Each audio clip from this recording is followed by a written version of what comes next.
बोधितां भगवता नारायणेन स्वयं व्यासेन ग्रथितां पुराणमुनिना मध्ये महाभारतम् अद्वैतामृतवर्षिणीं भगवतीम् अष्टादशाध्यायिनीम् अम्ब त्वामनुसन्दधामि भगवद्गीते भवद्वेषिणीम्।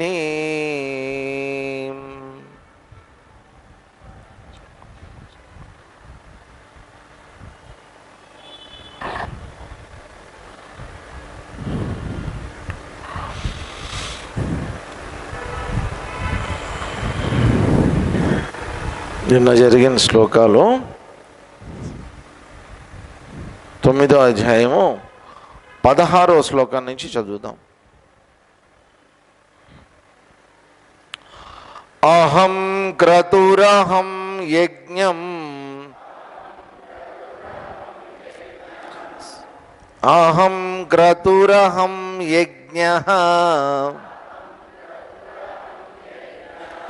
స్వధాహమహమౌషధం మంత్రోహమహమేవాజ్యం అహమగ్నిరహం హుతం పితాహమస్య జగతః మాతా ధాతా పితామహః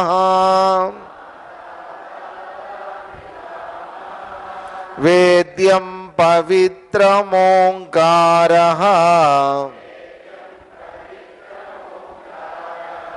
రుక్సామయజురేవ చ గతిర్భర్తా ప్రభుః సాక్షి నివాసశరణం సుహృత్ ప్రభవః ప్రళయస్థానం నిధానం బీజమవ్యయం తపామ్యహమహం వర్షం నిగృహ్ణామ్యుత్సృజామి చ అమృతం చైవ మృత్యుశ్చ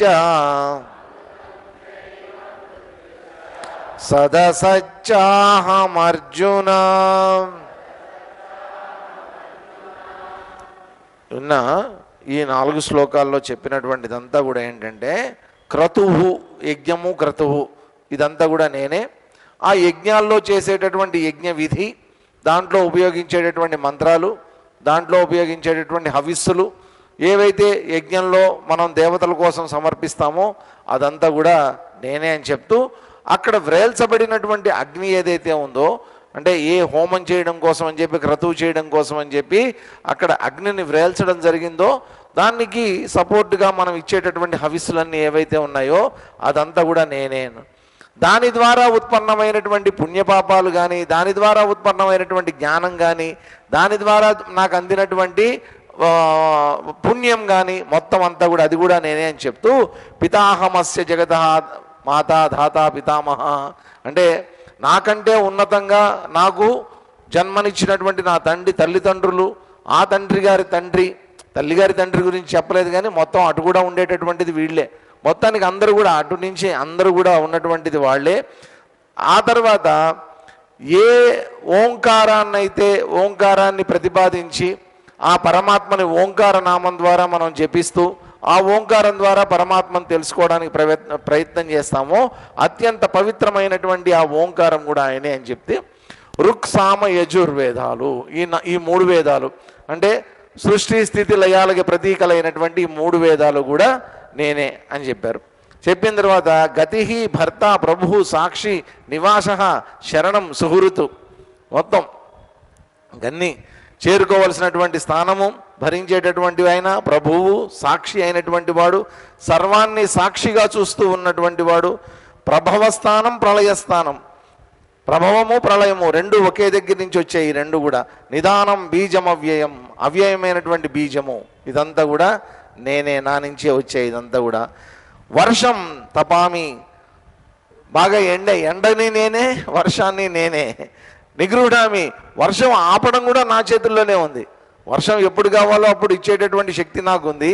కావాలంటే వర్షాన్ని ఆపేటటువంటి శక్తి కూడా నాకుంది. అందుకనండి వేదంలో దీంట్లో మామూలుగా వర్షాలు పడాలి అంటే ఇంతకుముందు నేను చెప్పాను, వరుణానువాకాలను చదువుతారనమాట. ఒకవేళ అది ఎందుకు చదువుతారంటే వర్షం పడడం కోసం చదువుతారు. వరుణానువాక జపం అనేది అది మొత్తం నాభిస్థానం వరకు నీళ్లలో నిలబడి చేసేటటువంటి ప్రక్రియ. అదంతా కూడా వరుణ హోమం చేసినప్పుడు అందరూ కలిసి ఆ జపం చేస్తారు, వరుణానువాకాలను చదువుతారనమాట. అది వర్షం పడడానికి. ఒకవేళ అధిక వర్షాలు పడి ఏదైనా తుఫాన్లు అట్లాంటివి వస్తున్నాయనుకోండి, వర్షాన్ని ఆపడానికి కూడా మంత్రాలు ఉన్నాయి వేదంలో.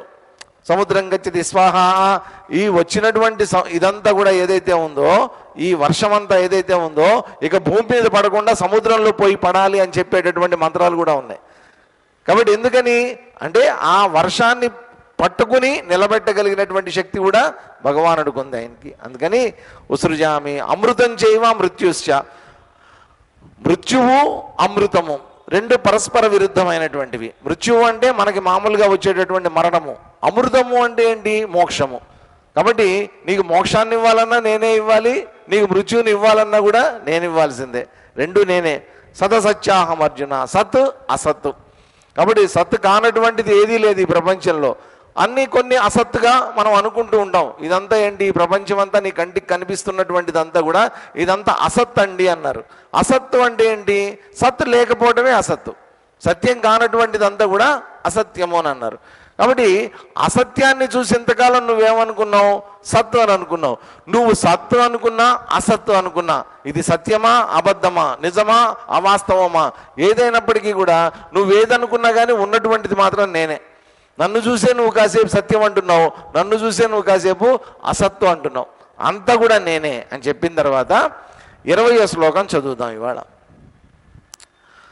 త్రైవిద్యామాం సోమపాః పూతపాపాః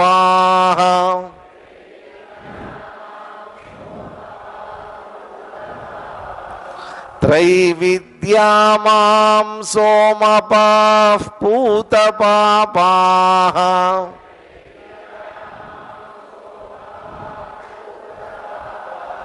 యజ్ఞైరిష్ట్వా స్వర్గతిం ప్రార్థయంతే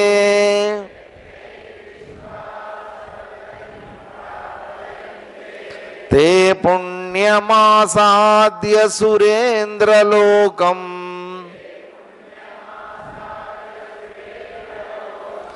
అశ్నంతి దివ్యాన్ దివి దేవ భోగాన్ త్రైవిద్యామాం సోమపాః పూతపాపాః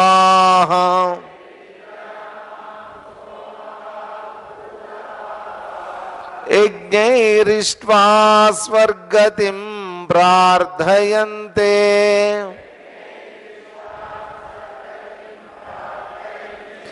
తే పుణ్యమాసాద్య సురేంద్రలోకం అశ్నంతి దివ్యాన్ దివి దేవ భోగాన్ త్రైవిద్య సోమపాః పూతపాపాః త్రైవిద్యాః. త్రైవిద్యలు అంటే మూడు విద్యలు. త్రయం అంటే మూడు విద్యలు. మూడు విద్యలు అంటే ఏ విద్యలు?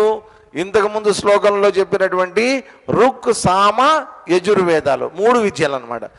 ఆ మూడు ముద్యలు తెలిసినటువంటి వారు, అధ్యయనం చేసినటువంటి వారు పూత పాపాహ, పాపాలన్నీ పోగొట్టుకున్నటువంటి వాళ్ళు. పూత అంటే అవన్నీ తొలగింపబడినటువంటి వాళ్ళు. యజ్ఞై ఇష్ట్వ, యజ్ఞాల ద్వారా నన్ను ఆరాధించి దేన్ని పొందుతారట వాళ్ళు? స్వర్గతిం ప్రార్థయంతే. దేన్ని పొందుతారట?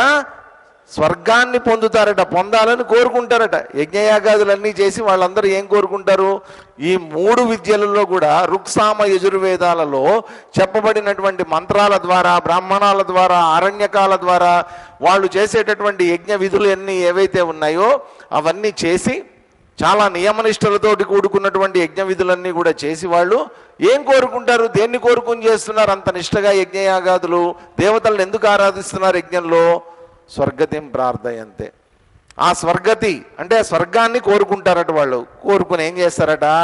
తే పుణ్యం సురేంద్రలోకం ఆసాధ్య. భగవంతుడు కూడా ఏం చేస్తాడు? పాపం వాళ్ళు అంత కష్టపడి యజ్ఞయాగాదులు చేసి, నియమనిష్టలు ఉండి, ఉపవాసాలు ఉండి, దానికి తగినటువంటి మంత్రాలు జపాలు అన్నీ చేసి, అంత కష్టపడి చేసిన తర్వాత ఆయన మాత్రం ఊరికినే వదిలేస్తాడా? అయ్యా, ఇంత కష్టపడి దేవతలందరినీ మీరు మెప్పించారు, ఒప్పించారు కాబట్టి ఇదిగో నాయనా నీకు సురేంద్రలోకం, చాలా పుణ్యపూరితమైనటువంటిది సురేంద్రుడు. ఎవరు? ఇంద్రుడు. సుర ఇంద్ర అంటే సురుల్ని పాలించేటటువంటి వాడు, దేవతల్ని పాలించేటటువంటి సురేంద్రలోకం ఏదైతే ఉందో అక్కడికి ఆసాధ్య, దాన్ని పొంది దివి దివ్యాన్ దేవభోగాన్ అశ్నంతి. దివి అంటే దేవలోకం. ఆ దేవలోకంలో ఏం చేస్తారట? దివ్యమైనటువంటి దేవభోగాల్ని అనుభవిస్తారట, అశ్నంతి. కాబట్టి స్వర్గంలో లభించేటటువంటివి ఏంటి? ఇక్కడ మనకి లభిస్తాయి భోగాలు, బోళ్ళన్ని లభిస్తాయి. కావాలనుకుంటే ఎన్ని భోగాలు కావాలంటే అన్ని భోగాలు లభిస్తాయి ఈ ప్రపంచంలో. కాబట్టి మనం సంపాదించే ప్రతి దాంట్లో మనం చేసేటటువంటిది ఏంటంటే రెండిటికి వాడతాం మనం. మన సంపాదనలంతా రెండిటి కోసం వాడుతున్నాం మనం. ఒకటి ఏంటంటే నా తర్వాత ఏంటి, నేను ముసలోడిని అయిపోయిన తర్వాత అవసరానికి కావలసినంత ముందే రెడీ చేసుకోవటం. దాంట్లో భాగంగానే నేనేం చేస్తానంటే కొంత నా తర్వాత నా పిల్లలకో వాళ్ళకో ఉపయోగపడేంత కూడా నేను దాచిపెట్టేస్తాను. నా సంపాదనలో కొంత, నా సేవింగ్స్లో అంతా కొంత దీనికి వెళ్ళిపోతుంది. కొంత నేను తినాలి, తప్పదు కదండి, పుట్టాను బతకాలి కాబట్టి తినాలి, అవన్నీ పోను కూడా. ఇది కాకుండా మిగతా ఇంకొంత ఖర్చు పెడతా. దేనికోసం ఖర్చు పెడతా? అదంతా భోగాల కోసం. ఏమేం భోగాలు ఉండాలి వాళ్ళకి? ఇంట్లో టీవీ ఉండాలి. ఆ టీవీ కూడా ఎలాంటిది ఉండాలి? మామూలు టీవీ కాదా, మామూలు చిన్న చితక టీవీలు ఉంటే మేము ఒప్పుకోం. సోనీ బ్రావియోలు ఉండాలి, పెద్ద టీవీ ఉండాలి. ఇంకొంతమంది ఇళ్ళలో అయితే హోమ్ థియేటర్లు, ఇళ్లలోనే థియేటర్లు. ఆ థియేటర్లో కూడా అండి మళ్ళీ మామూలు కుర్చీలు, ఇట్లాంటి కుర్చీలు వేసుకుని కూర్చోరండి, రిక్లైనర్స్ ఉంటాయి అన్నమాట. ఇట్లా బటన్ ఈ పక్క ఉంటుంది, దానికి ఉన్నాయి, ఎవరిళ్లలోనే ఉన్నాయి, ఉంటాయి. ఈ బటన్ ఇట్లా బటన్ నొక్కగానే టాయ్ ఇలా ఇలా కాళ్ళు చాపుకొని చూడొచ్చు. అలా చూశాను భోగాన్.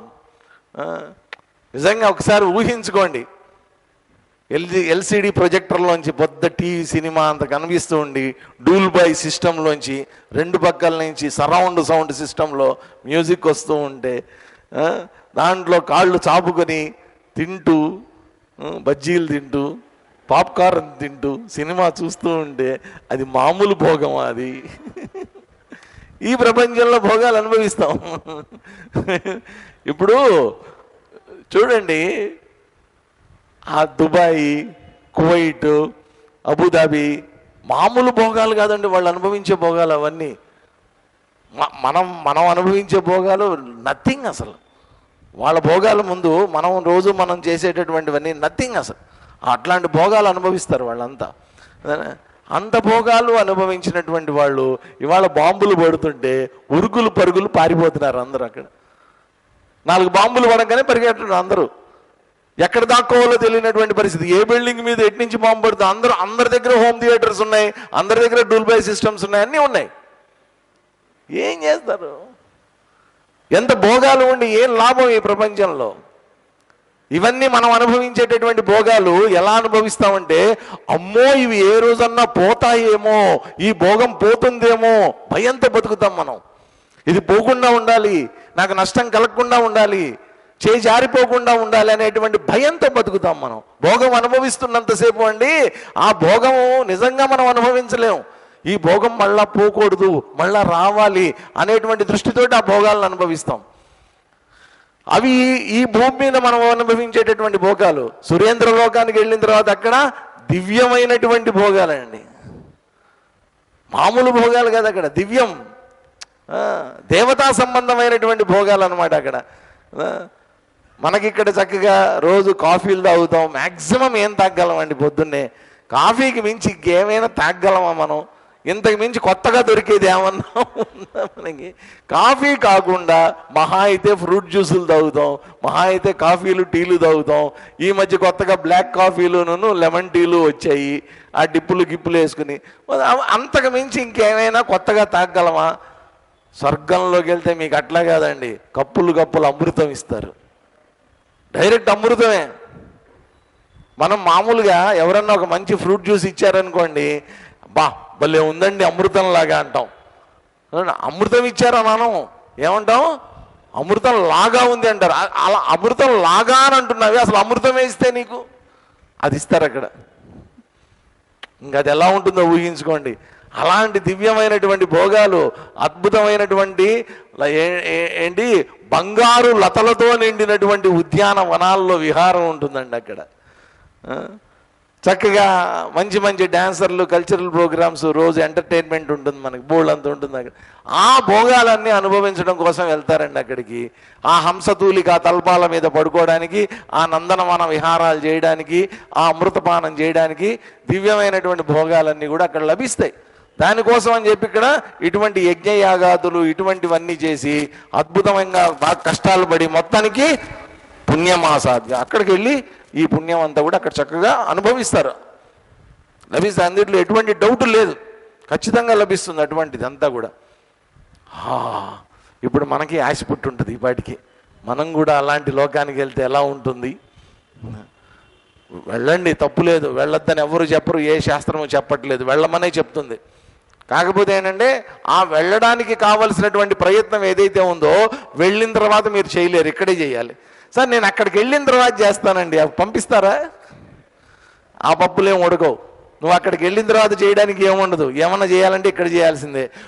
ఒకటే గుర్తుపెట్టుకోండి, నువ్వు పుణ్యం సంపాదించి యజ్ఞయాగాదులు తపస్సులు లాంటివి చేసి పుణ్యం సంపాదించి స్వర్గాది లోకాలకి వెళ్ళాలన్నా మానవ జన్మలోనే సాధ్యం అది.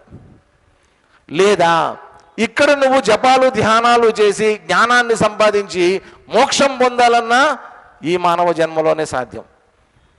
నువ్వు దేవలోకానికి వెళ్ళిన తర్వాత ఒకవేళ దివ్యమైనటువంటి గంధర్వలోకాలకే వెళ్తావో, పితృలోకాలకే వెళ్తావో, లేకపోతే స్వర్గలోకాలకే వెళ్తావో, బ్రహ్మలోకానికి వెళ్తావో, నువ్వు ఏ లోకానికి వెళ్ళినా వెళ్ళు, మోక్షం పొందడం అనేటువంటిది ఆ లోకాల్లో అసాధ్యం, లేదు అక్కడ, ఆ సిస్టమే లేదు అక్కడ.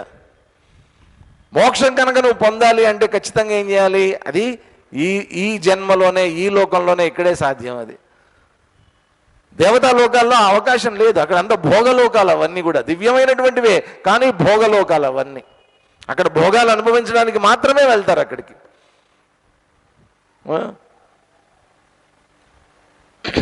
చెప్పి తర్వాత శ్లోకంలో ఒక ఎగ్జాంపుల్ చెప్దాం అనుకున్నా నేను, కానీ బాగోదని చెప్పట్లేదు నేను, అది చెప్పేస్తా ఎందుకు వచ్చింది. నాకు ఫ్రెండ్ ఉండేవాడు, వంగవీటి శ్రీనివాస్ అని, 10th క్లాస్ వరకు నా classmate, even inter first year second year కూడా నా క్లాస్మేట్ వాడు. తర్వాత డిగ్రీలో మారిపోయాం ఇద్దరం. వాడు అప్పట్లో అదేదో సినిమా వచ్చింది, సినిమా వస్తే వాడు అయ్యప్ప స్వామి మాల వేసుకుంటాడు ప్రతి సంవత్సరం. చిన్నప్పటి వాడికి దాదాపు 9వ క్లాస్ నుంచి అలవాటు ఉంది, వేసుకుంటాడు. వాడు ఇంటర్ సెకండ్ ఇయర్లో కూడా వేసుకున్నాడు, వాడు మాల వేసుకున్నాడు. డిగ్రీ ఫస్ట్ ఇయర్ ఆ టైంలో మాల వేసుకున్నాడు. కరెక్ట్గా వాడి కర్మ కాలి అదే టైంకి ఆ సినిమా వచ్చింది. వాడి ఫేవరెట్ హీరో ఆ సినిమా చూసి వచ్చి మాకు చెప్తాడనమాట. ఇప్పుడు మాకు చెప్పాలి, ఇప్పుడు సినిమా బాగుందని మాకు చెప్పాలన్నమాట. చిరంజీవి స్వామి ఏం చేశాడు స్వామి అన్నాడు. శ్రీదేవి స్వామి ఏం డ్యాన్స్ చేసింది స్వామి. చిరంజీవి సామే, శ్రీదేవి సామే, జగదేక వీరుడు అదిలో. ఇప్పుడు వాడు సామే, నేను సామే. సినిమాకి పోనేలా, చూడనేలా, అది వచ్చి సామి అని మాకు చెప్పనేలా. కర్మ కాకపోతే వెళ్తే వెళ్ళావు, నీకు ఇష్టం, చూడు, చూసావు, అయిపోయింది, సైలెంట్గా ఊరుకో. మళ్ళా వచ్చి మాకు చెప్పి మళ్ళా దాంట్లో శ్రీదేవిని స్వామిని చేసి, చిరంజీవిని స్వామిని చేసి, ఆ సినిమా పేరు స్వామిని చేసి, అందరినీ స్వాములు చేసి, మిమ్మల్ని స్వాములు చేసి, ఇదంతా ఏంటంటే ఈ లోకంలో వ్యవహారాలు ఇలాగే ఉంటాయి చెప్పి తేతం భుక్త్వా స్వర్గలోకం విశాలం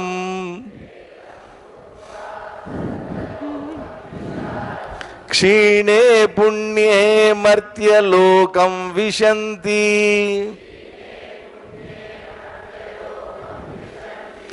ఏవం త్రయీ ధర్మమనుప్రపన్నాః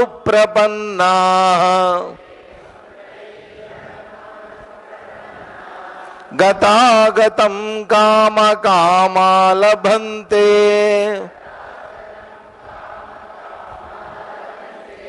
తే తం భుక్త్వా స్వర్గలోకం విశాలం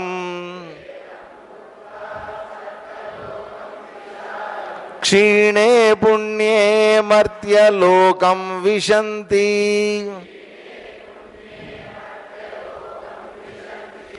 ఏవం త్రయీ ధర్మమనుప్రపన్నాః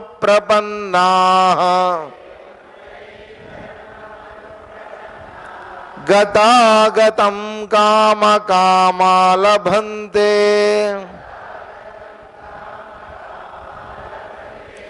తే తం విశాలం స్వర్గలోకం భుక్త్వా. ఈ విధంగా ఎవరైతే యజ్ఞయాగాదులు చేసి స్వర్గానికి వెళ్ళినటువంటి వాళ్ళు ఎవరైతే ఉన్నారో తే వాళ్ళు ఏం చేస్తారట, తం విశాలం స్వర్గలోకం భుక్త్వా, విశాలమైనటువంటి ఆ స్వర్గలోకాన్ని భుక్త్వా అనుభవిస్తారట. భుక్త్వా అంటే అనుభవించడం, తింటాం. మామూలుగా అంటే భుజించారు అంటారు, తింటాము అంటాం.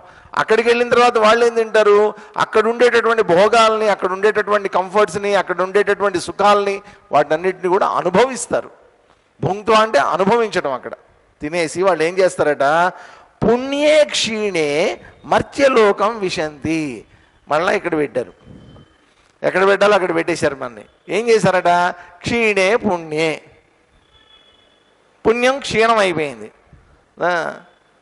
ఇక్కడేమో పాపక్షీణం చేసుకున్నాం, అక్కడికి వెళ్ళి పుణ్యక్షీణం చేసుకుంటాం. పాపక్షయం పుణ్యక్షయం. అక్కడంతా అంటే మనం సంపాదించి పెట్టుకున్నటువంటి పుణ్యం అంతా కూడా అక్కడికి వెళ్ళిన తర్వాత ఏమైపోతుంది, నెమ్మదిగా ఖర్చు అయిపోతూ ఉంటుంది అనమాట. మన డిపాజిట్ అంతా కూడా ఖర్చు అయిపోతూ ఉంటుంది. క్షీణే పుణ్యే, నువ్వు సంపాదించుకున్నటువంటి పుణ్యం అంతా కూడా క్షీణం అయిపోయింది. అయిపోయిన తర్వాత ఏం చేస్తారు, ఒకరోజు ఫోన్ చేస్తారనమాట మనకి. స్వర్గంలో ఫోన్ చేసి ఏం చెప్తారంటే, సార్ మామూలుగా మనకు ఎట్లా తయారైందంటే ఈ రోజుల్లో, ఒకప్పుడు టెలిఫోన్ రీఛార్జ్ అయిపోయేది సడన్గా. మంత్లీ వన్స్ ఏదో చేసుకునేవాళ్ళం, 30 రోజులకి 28 రోజులకి చేసుకునేవాళ్ళం. అయిపోయేది.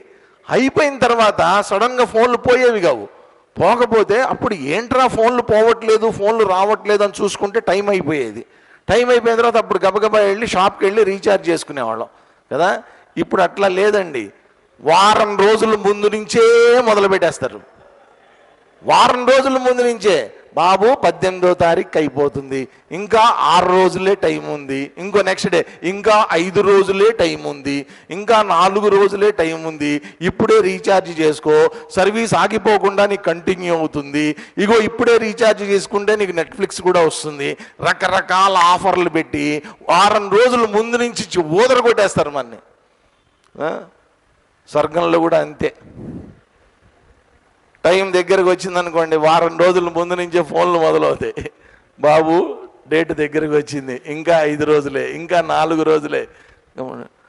తర్వాత ఉన్నట్టుండి సడన్గా కట్ అయిపోతుంది అన్నమాట. ఈ లోకాలు ఇవన్నీ ఏం కనిపించవు. నువ్వు సడన్గా చూసుకున్న తర్వాత ఏం కనిపించవు. ఇదేంటి, నిన్న రాత్రి నేను స్వర్గంలోనే ఉండాలి, ఇక్కడేంటి ఇప్పుడు కొత్తగా ఎక్కడో ఉన్నాను. మర్త్యలోకం విశంతి, ఇక్కడికి వచ్చేసి ఉండవు నువ్వు. ఇక్కడికి వచ్చిన తర్వాత మళ్ళీ ఏ తల్లి గర్భంలోనో నువ్వు ఎక్కడో పుట్టి మళ్ళీ ఇక్కడ జన్మం తీసుకొని క్షీణే పుణ్యే.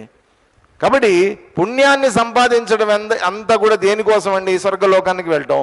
ఆ స్వర్గలోకంలో క్షీణం అయిపోయిన తర్వాత మళ్ళా మర్త్యలోకం విశంతి, మళ్ళా ఇక్కడికే వచ్చేస్తారు.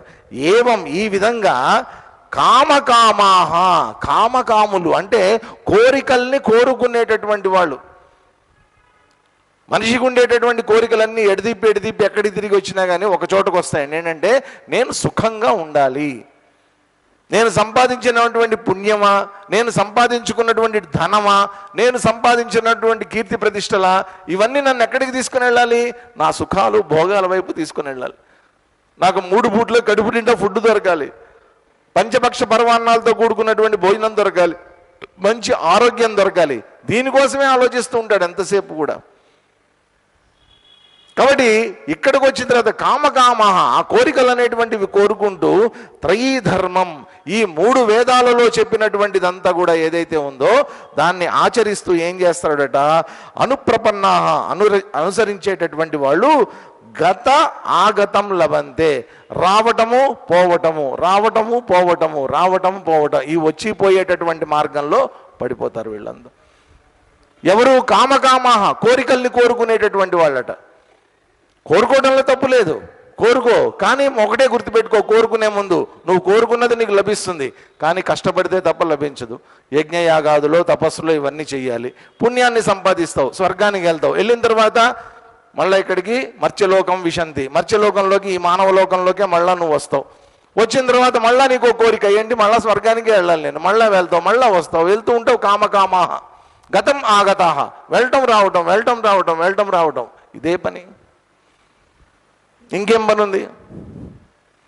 కాబట్టి ఈ ఎంతకాలం ఇట్లా పోయి అక్కడికి వెళ్ళిన తర్వాత, ఒక స్థాయికి వెళ్ళిన తర్వాత తెలివైనటువంటి వాళ్ళు కనుక అయితే, స్వర్గం గురించి బాగా అవగాహన కనుక ఉన్నటువంటి వాళ్ళు అయితే, ఎన్నిసార్లు వెళ్ళి వస్తా నేను, ఎంతకాలం ఇట్లా వెళ్ళటం రావటం, కేవలం అక్కడికి వెళ్ళటం, ప్రతిసారి వెళ్ళినట్టు పుణ్యం సంపాదించుకోవటం, ప్రతిసారి అదే చూసాం. ఇంతకుముందు ఏం చూశానో ఇప్పుడు కూడా నేను అదే చూస్తున్నా, కొత్తగా చూసేదేముంది అక్కడ నాకు?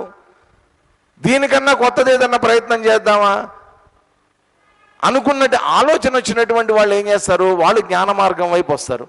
ఆ ఆలోచన రానంతకాలం ఏం చేస్తారంటే గత ఆగతం, గతం ఆగతం, వెళ్ళటం రావటం, వెళ్ళటం రావటం, దీంట్లోనే ఉండిపోతారు. కాబట్టి ఈ వెళ్ళి రావటం అనేటువంటి ప్రక్రియలో జరిగేటటువంటిది ఏంటంటే, ఈ మోక్షం అనేటువంటి దాన్ని మర్చిపోతారు. నేను శాశ్వతంగా బయటపడాలి, శాశ్వతమైనటువంటి సుఖాన్ని నేను పొందాలి అనేటువంటి విషయాన్ని పూర్తిగా మర్చిపోతారు వాళ్ళు. మర్చిపోవటం వల్ల తర్వాత చెప్తున్నారు చూడండి, అందుకోసం అని ఏం చేయాలో చెప్తున్నారు. అనన్యాశ్చింతయంతో మాం ఏ జనాః పర్యుపాసతే తేషాం నిత్యాభియుక్తానాం